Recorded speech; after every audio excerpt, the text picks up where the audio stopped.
Bueno, mila esker biltzen eta Eusko Jaurlaritzari guri mai honetan egoteko aukera emateagatik eta zuei ere bai hemen egoteagatik eta ni saiatuko naiz 20 minututan, zen 20 minutu eman dizkidate, azkar batean aurkezten ere Gipuzkoan nola egiten dugun. Bueno, 20-25. Bueno, luego, como todos nos pasamos, intentaré que sean 20, ¿vale? Porque es bueno para que luego haya espacio a las preguntas y para las dudas, etcétera. Bueno, lo primero que tengo que decir es que nosotros en la Diputación Foral de Guipúzcoa no tenemos, digamos, este volumen que ha presentado anteriormente Vizcaya o este volumen de intervención, de actividad que ha podido presentarse antes por parte de Cataluña, ¿no? Pero yo creo que hay que contextualizar. Ahora veremos algunas cifras, etcétera, que os presentaré y veréis que luego yo hago una cosa muy sencilla. Yo cojo las cifras de Cataluña, las divido por 10, las multiplico por 7. Se llama regla de 3.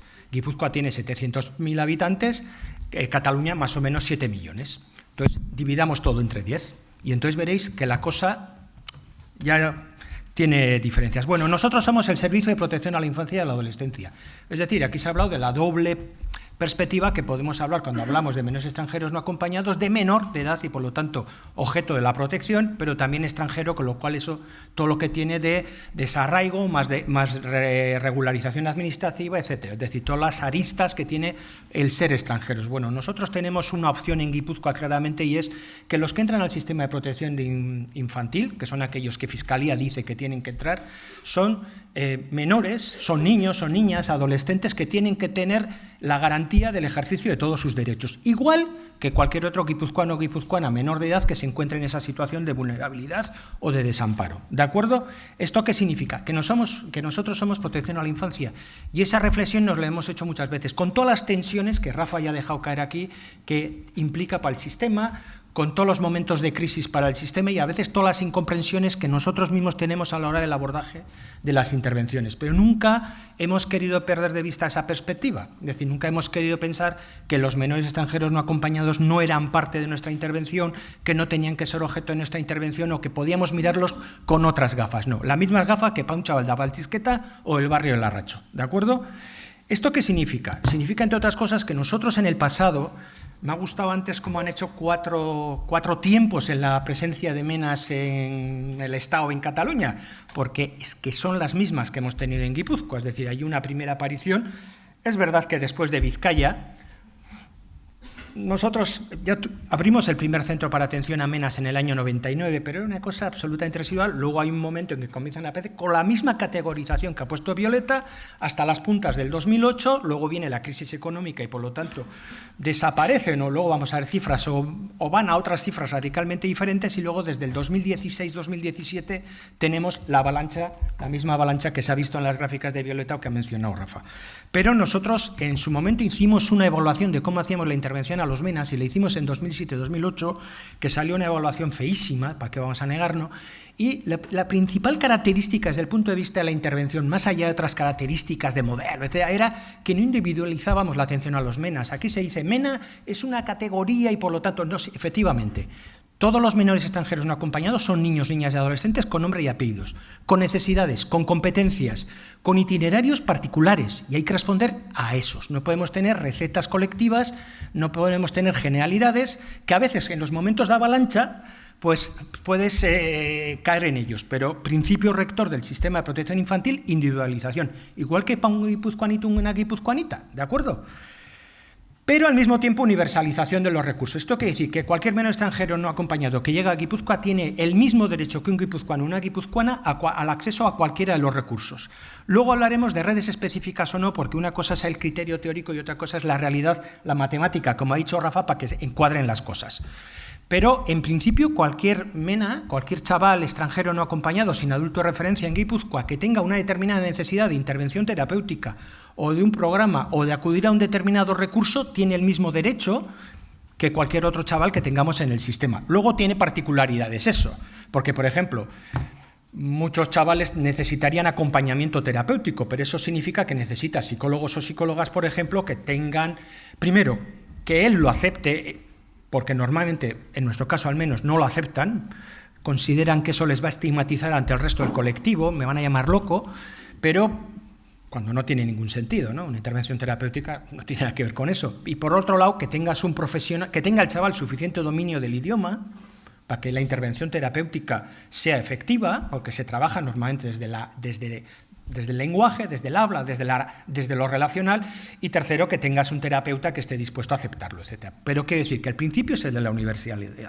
universalización de los recursos, con un enfoque comunitario, es decir, esto lo tenemos en el sistema de protección infantil y como hemos dicho anteriormente, para nosotros esto es protección infantil, tenemos que conseguir un uso exhaustivo de los recursos del entorno, no generar programas específicos para MENAS, no generar líneas paralelas en educación para MENAS, aunque luego hablaré alguna cosita de esas, no generar programas de ocio específicos para MENAS, es decir, si queremos conseguir un principio de normalización, tenemos que ir a la comunidad, pero además tenemos que conseguir la implicación de la comunidad con todas las dificultades que eso tiene.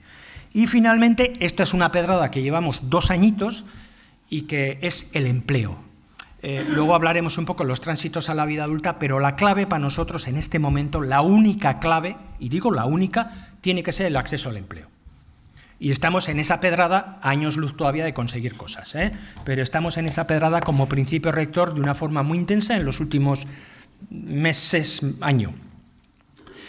¿De qué estamos hablando? Antes Rafa ha puesto, bueno, y también se han puesto cifras europeas o de Cataluña. Estas son las cifras 2018, atención, hasta el 2018, de la llegada de menores extranjeros no acompañados a Guipúzcoa. 2018 ya veis que hubo 699. Esto significa que si lo trasladamos a Cataluña son 6.990. Más que Cataluña o a la par, ¿no? Ahí andamos. Quiero decir que Guipúzcoa es un territorio pequeño, mucho más... Rafa ha dicho Vizcaya es pequeño, joder, que hablamos de Bilbao, coño. Vámonos a Guipúzcoa y Guipúzcoa sí que es pequeñito, ¿vale? Es la provincia más pequeña, tal, 700.000 habitantes, tal, bien, lo que queráis, pero 699, ya veis que se dispara fundamentalmente desde el año 2016. Y esto es lo ha dicho Rafa, y si no hay que ocultar, esto genera grandísimas dificultades en la atención. Yo es que creo que a veces hay una cierta confusión. Nosotros somos la administración pública. ¿Alguien sabe lo que significa comprar o alquilar una casa? Solo eso, Primero tenerla. En estas fechas del año pasado yo visité 17 casas. No conseguimos ninguna. Siempre hay una excusa, siempre hay un problema.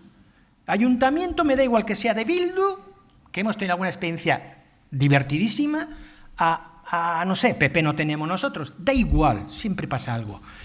Particulares, te ponen el precio por las nubes. Es que es complejísimo. Y solamente estoy hablando de la cáscara, tener un equipamiento. A continuación paso y digo, voy a generar un equipo educativo, hay que hacer un contrato, un convenio, estamos hablando de meses. Por mucho que tengas la colaboración del Servicio de Intervención y del resto de los servicios del propio Departamento de Políticas Sociales, estamos hablando de meses. Dile, por ejemplo, a Gintzari que te ponga un equipo. ¿De dónde se consiguen, 35 educadores sociales formados, preparados, orientados, que sepan lo que van a hacer? O conseguimos 35 chavales que acaban de salir de la facultad en junio. ¿Me explico? Es decir, esto es muy complejo. La protección es muy compleja. Y el crecimiento es muy difícil, porque la propia administración tiene sus costuras y luego porque, mira, ahora mismo es que no hay educadores. En Guipúzcoa no hay educadores, así como suena. No existen. Y los que hay pues son... Lo digo con toda sinceridad, ¿cómo captas? A mí me ha pasado pedirle a una entidad que me abra centros y me dice, lo siento, no, es que no sé cómo hacerlo, no tengo gente. Y luego si le dices, ¿consigue qué equipamientos? No, ¿dónde hay? Es que es un problemón, es un auténtico problemón. Bueno, pero estas son las cifras hasta el 2018, para que veáis la inmensa mayoría, y está en los datos que han dado los demás, eran chicos frente a chicas, la inmensa mayoría están cercanos a la mayoría de edad, no sé si se ve bien, porque me ha salido como quería hacer, no muchas diapositivas a encajar ahí, pues ya veis que están muy cercanos a la mayoría de edad. Estas son las edades en el momento de la entrada, porque estoy con Rafa, luego hay un número muy importante de mayores de edad que no lo ocultan además, que no pasa nada, que es decir, los chavales una vez que, por ejemplo, pasan a la red básica te dicen, yo tengo 21, tranquilos todos, ¿no? Y todos tranquilos, ya está. Pero me explico, no pasa, hay un número muy importante, yo no soy capaz de decir cifras. Rafa ha dicho, yo no soy, pero hay un número muy importante. Y finalmente, ¿de dónde vienen? Para que veáis un poco, estos son los que llegaron el año pasado y básicamente llegaron de Marruecos, que me ha quedado horterísimo eso, todo hay que decirlo, es decir, de los 699, 432 eran marroquíes, y luego la siguiente nacionalidad eran guineanos, 114, de los cuales, atención, no se quedó ninguno, ¿vale? Y que además respondían a unas pautas de entrada y de salida, etcétera, muy curiosas. Bueno, ya está. Estos son los que llegaron el año 2018. ¿Qué tenemos en el año 2019? Hasta este momento, hasta ayer, habían llegado 329. Es decir, igual que ha dicho Rafa, un descenso del 40%, en nuestro caso no es del 40%, porque extrapolado al 31 de diciembre vienen a salir 530 y algo así, pero es un descenso considerable respecto al año pasado. Puede ser un 25% aproximadamente. ¿A qué se debe? Ni idea, pero ni idea. Bueno, hay algo que es objetivo. Julio y agosto han sido meses de muy poca entrada. Creemos que por el G7 de Biarritz. Es decir, la muga ha estado radicalmente cerrada, luego eso tiene un efecto. No ha habido, julio y agosto han tenido un comportamiento absolutamente anómalo respecto a lo que ha sucedido en años anteriores. Suponemos que se habrán ido por la Junquera. Ya está, que sí, porque aquí hay una cosa que hay que tener claro. En Tánger se leen las noticias como aquí. Y si saben que está cerrado, pues esas organizaciones que ha mencionado Violeta, pues se ajustan, como es normal. Es decir, están trabajando. Y los chavales, además, ya sabían que no tenían que venir por aquí. No ha habido apenas llegada, ha habido, julio y agosto han tenido un comportamiento muy anómalo y eso significa un descenso considerable, porque hasta la primavera, hasta el Ramadán, la cosa fue potente igual que otros años. Sabéis que el Ramadán es un momento de parón en la entrada de centros y después del Ramadán se reactivan de nuevo. Este año no ha pasado eso porque ha coincidido con el principio del verano y ya las continuas alertas que dieron de que no, que se va a cerrar la frontera y tal y cual. Estos son los que han llegado este año, que ya veis que de nuevo Marruecos está ahí presente. Hay un descenso considerable de Guinea, que sigue siendo la segunda... Perdón, fijaros, este año está por detrás de Argelia. El año pasado hubo 60 y pico argelinos, no hubo más. Pero ya veis que Guinea tiene un descenso y el resto es, pues eso, unos cuantos de aquí y de allá. Chicos, de nuevo, seguimos con una inmensa mayoría. La suma sale 324 frente al 329 porque tengo dos fuentes de información. Unas descargas que nos hace la aplicación, que hace los viernes a las 11:15 de la noche. ¿Por qué? Yo qué sé. Y dos, otra forma que tengo de preguntarle a la aplicación, que es en el momento concreto, pero no me da toda la estadística. Entonces, los 5 son los que entraron desde el viernes hasta ayer a la tarde, ¿vale? Ayer a la mañana. Y estas son las entradas, que ya veis que son 16-17 años. La edad media es 16,9, con el decreto de fiscalía o la documentación en el momento de la entrada. Que, no, insisto, no es para nada lo mismo de lo que luego podemos tener. Bien, esta es esta forma de entender los datos. Estos son cuántos había a 31 de diciembre y en el caso del 2019 cuántos había ayer. Nosotros, quiero decir con esto, que Guipúzcoa tiene muchas entradas, pero entre comillas se quedan pocos. Guipúzcoa recibe 699, pero a 31 de diciembre, frente a Vizcaya, que estaba hablando de 500 y pico, en nuestro caso el 80% se van. Somos territorio de tránsito, ¿vale? Estamos en la muga y somos territorio de tránsito, hasta el punto de que nuestra principal fuente de entrada en UVA es la Policía Nacional de Frontera, es decir, son devoluciones, ¿dónde está? Ahí. Son devoluciones que nos vienen y nos han venido siempre, siempre. Y ya el año pasado, por primera vez, dejó de ser la Ertzaintza o la Policía Municipal de Donosti la principal fuente de entrada y en este momento, el año pasado fue la Policía Nacional de Frontera y este año sigue siendo la principal fuente de entrada. Se nos va prácticamente el 80%, es decir, se queda un 20%. Se queda menos del 20% en realidad. Los que al final acaban pasando a residencial, luego veremos, viene a ser 13-14%.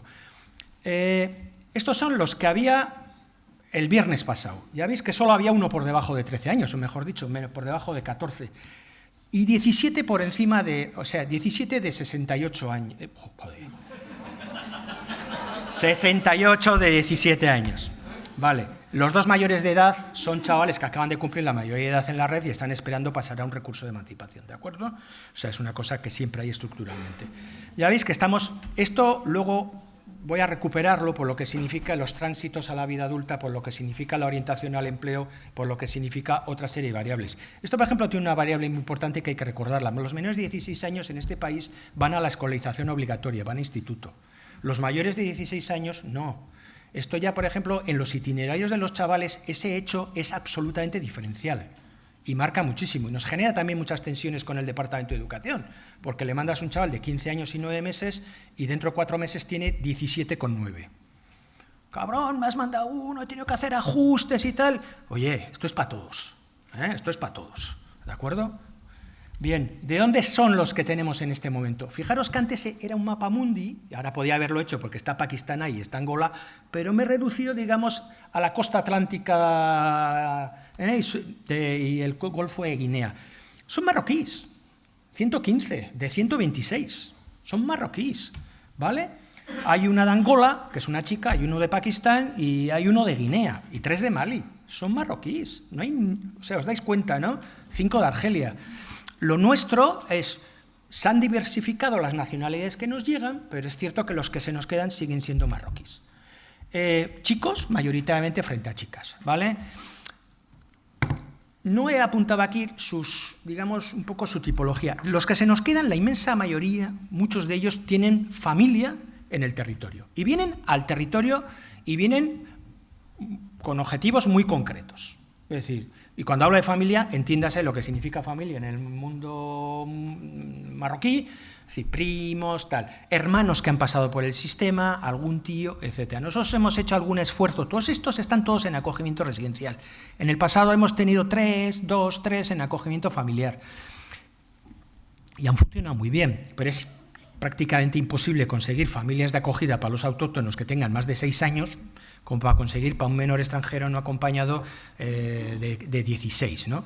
Pero sí que hemos intentado de alguna forma buscar, captar, explorar en sus familias, en esos tíos, en esos hermanos que tienen, la inmensa mayoría de los que se quedan, y la verdad no hemos tenido receptividad. El otro día leía que Navarra va a poner en marcha un programa de acogimiento familiar para menores extranjeros no acompañados.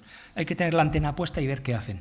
Lo que nos pedían las familias no era dinero ni nada parecido, y eso que tenían problemas porque normalmente las familias de origen extranjero viven en pisos pequeños, entre comillas con un cierto hacinamiento, o en pisos compartidos, y además tienen pues empleos precarios, etcétera. Lo que nos pedían era regularizar su situación, la tutela. Sí, tú no me des dinero, pero tutélamelo. Si me lo traes a casa, ¿le retiras la tutela? Es decir, necesitan la tutela como forma de regularizar su situación administrativa. Sí, ahí está uno de los kits de la cuestión. A nosotros nos pasa, no es que tengamos muchos, pero nos llegan chavales de Iparralde, de Bélgica, de París, que son de familias magrebís que los mandan aquí a regularizar. Es decir, que nos los ponen en la muga, y ahora mismo tengo yo de esos 7 o 8 chavales, que viene su madre, los deja en la muga discretísimamente o en Donosti, los suelta y se larga. Luego exploras y resulta que está viviendo en Hendaya, literalmente. En Hendaya no tiene forma de regularizar a sus hijos, en Bélgica no tiene forma de regularizar a sus hijos, pero aquí sí. Y entonces te encuentras y dices, patidifuso, diciendo, a ver. Bueno, son anécdotas o itinerarios. La inmensa mayoría de los que están aquí vienen con proyectos migratorios bastante claros. Vienen a estudiar, a formarse, son migraciones económicas. No tenemos prácticamente ningún chaval en Guipúzcoa en este momento, digamos, que tenga un perfil conflictivo. Al hilo de lo que se ha dicho de Cataluña, he mirado ahora, desde el móvil ahí he mirado, no tenemos ningún chaval en Ibaiondo, nosotros, ninguno. Solo tenemos un menor extranjero no acompañado en internamiento y está en Uribarri. Es decir, yo creo que habla de una acogida exitosa y yo creo que habla también de su propio esfuerzo personal, ¿no? Vale, nuestra red de atención. ¿Cuánto me queda? Hostia, va. Una acogida de urgencia. Acogida de urgencia que es diferenciada específica y que se hace en un solo centro, en el centro UBA en Donosti. ¿Por qué es diferenciada específica? Porque la acogida de urgencia en Guipúzcoa no es diferenciada ni específica. Se hace en el conjunto de la red. Nosotros, si ahora llega un chaval hoy que tiene que entrar de acogida de urgencia, veremos a qué centro tiene que ir o a qué familia de acogida de urgencia tiene que ir, pero va directamente a un centro. Luego tenemos lo que llamamos centro cero, bueno, pero toda nuestra red hace la acogida de urgencia. Sin embargo, en el caso de los menores extranjeros no acompañados entendemos que hay características como los proyectos migratorios, como la necesidad de abordaje idiomático y cultural, como su situación de regularización administrativa, etcétera, que obligan a tener una atención diferenciada. Esto lo hacemos, como he dicho antes, en UBA, que nos la gestiona Sabaldus. Es un centro de alta intensidad y alta exigencia. Es un centro muy potente y que exige muchísimo a los chavales. Es decir, nosotros tenemos una tutorización en el centro tremenda. Es decir, los chavales no tienen tiempo libre. Los chavales jamás pueden salir a la calle sin un educador. Jamás. Los chavales solo pueden hacer actividades encuadradas. ¿Esto qué significa? Significa que aquel chaval que no tiene claro lo que está buscando tal vez se irá. pero también significa que tú estás modelando al chaval diciendo, aquí hay unos tutores que te quieren acompañar, te quieren ayudar, vamos a entrar en este juego y avanzas. ¿Cómo lo compensamos? Con muchísimo afecto y muchísimo acompañamiento. Esto es un diseño metodológico preciso y concreto. El que quiera ir un día a UBA verá que lo van a llenar a besos. No es ninguna broma. Es un continuo besar, es un continuo agradecerse incluso entre los chavales. Al que ha servido el desayuno, el resto de los chavales le dan beso.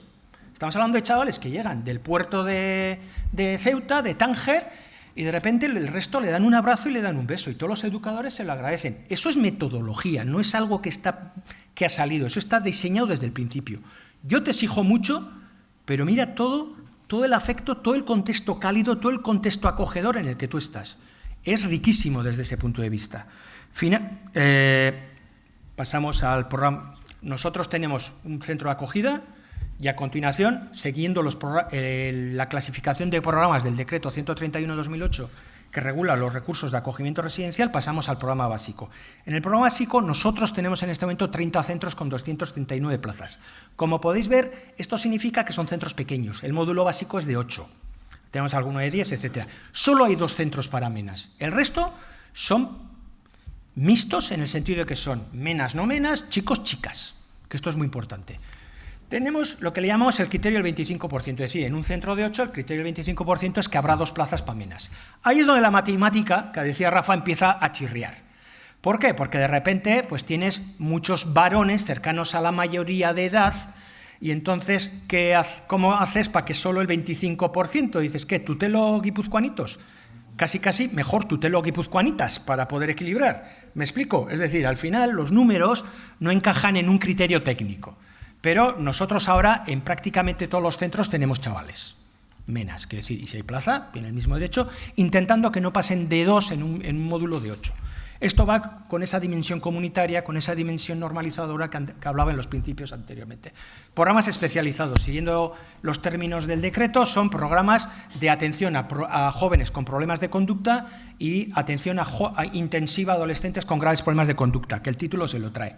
Vale, tenemos en Guipúzcoa 5 centros con 50 plazas y luego utilizamos recursos fuera de Guipúzcoa cuando es necesario. En este momento, por ejemplo, nosotros tenemos 4 menas en un centro cercano a Calatayud. ¿Por qué?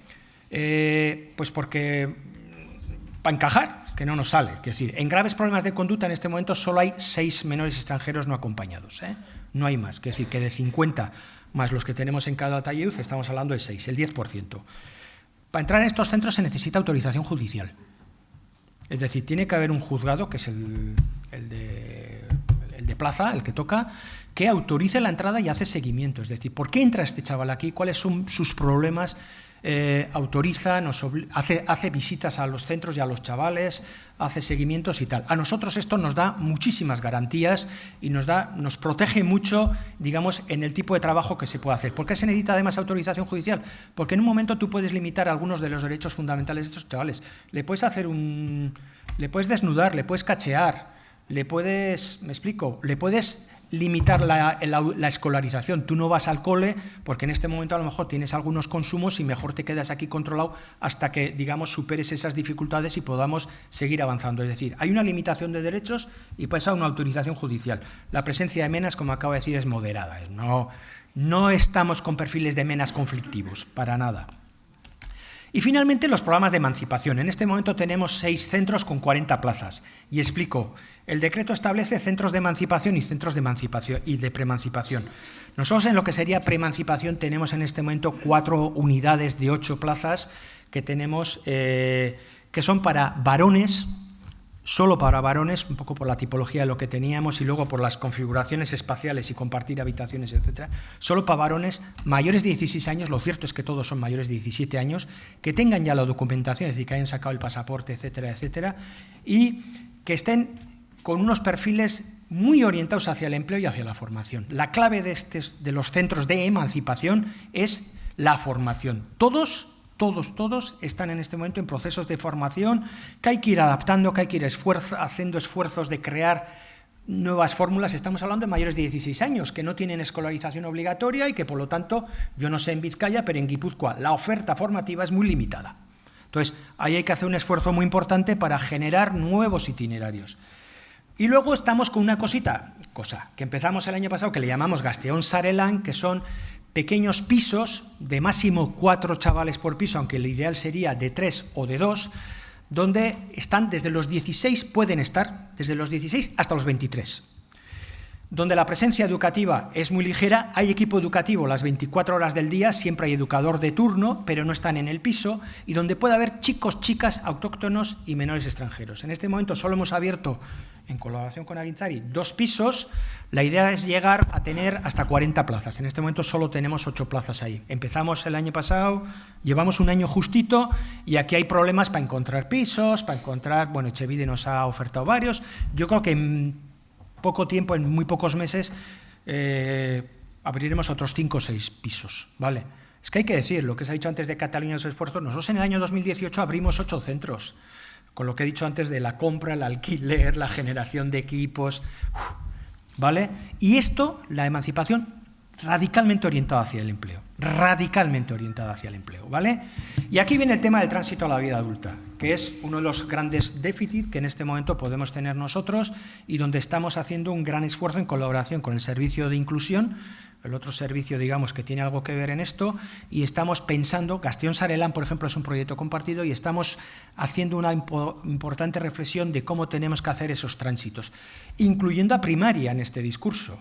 Me explico, que sí, aquí también los ayuntamientos tienen mucho que ver. Hay que ir al decreto cartera, al 185/2015, y ver qué dice ahí de las responsabilidades públicas y de quién son. Y ahí estamos intentando entre todos, estamos trabajando con el Ayuntamiento de Donosti de una forma bastante interesante, etcétera, pero todo esto, digamos, se me va a caer. Son procesos que han comenzado hace muy poco. ¿Por qué? Porque en el 2017-2018 tuvimos una avalancha. Pero claro, la avalancha ahora está en los 18. Esto es un continuo. Entonces, ahí es donde hemos hecho desde Diputación un tremendo esfuerzo para poder atender a todos con grandes problemas de sobreocupación y con grandes tensiones, pero es que ahora la tensión se va trasladando y ahí es donde estamos ahora trabajando. ¿Cuáles son nuestros retos? Básicamente, dimensionamiento. Tenemos dificultades.